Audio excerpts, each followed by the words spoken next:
দেখছেন জিটিভি, দ্রুত গতিতে সবার সাথে। আমি অনুরাধা রয়েছি খবরে।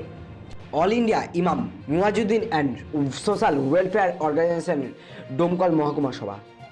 উপস্থিত ছিলেন মোহাম্মদ জসিমউদ্দিন সাহেব, ডেপুটি মহকুমা ম্যাজিস্ট্রেট, পলাশ সরকার, বিডিও ডোমকল সহ আরও অনেকে।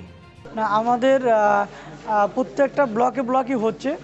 আগামী 3 তারিখে আছে আপনার লালবাগে আছে, তারপরে 9 তারিখে কান্দিতে আছে, তারপরে জঙ্গিপুরে আছে। এগুলো অলরেডি আগে থেকে চলছে, 3টে ব্লক অলরেডি কমপ্লিট হয়ে গেছে। এবং বিশেষ করে আমরা এই ডোমকুল ব্লকটা আমার অত্যন্ত খুব পুরাতন জায়গা, সেই জন্য ডোমকুল ব্লকের মানুষ দীর্ঘদিন থেকে তারা হঠাৎ করে প্রোগ্রামটা, যেহেতু 3 দিন আগে আমরা এটাকে, যেহেতু আমাদের মুজাফর সাহেব উনি এখানকার সভাপতি, উনি এটাকেই করেছেন।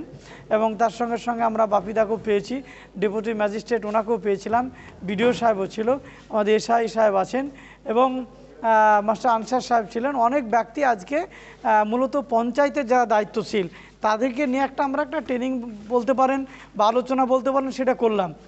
আর বেশ কিছুদিন আগেও প্রত্যেকটা তো প্রোগ্রাম আমাদের হতেই থাকছে। তো আগামী দিনে আমরা অন্য জেলাগুলোতেও আমরা সফর করছি, যাতে আমরা বাংলার মানুষের জন্য কিছু করতে পারি। সেজন্য সেই এতেই আমরা আগাচ্ছি। হজ সচেতনা শিবির, স্বাস্থ্য, শিক্ষা, এইসব বিষয়গুলো নিয়ে আমরা আলোচনা করছি। আপনারা এতক্ষণ দেখছিলেন জিটিভি, দ্রুত গতিতে সবার সাথে। আরো বিস্তারিত জানতে চোখ রাখুন আমাদের ইউটিউব এবং ফেসবুকের পর্দায়। এবং এই ধরনের আরো নতুন নতুন খবরের আপডেট পেতে দেখতে থাকুন আমাদের ডিজিটাল সংবাদপত্র www.gtvlivenews.com।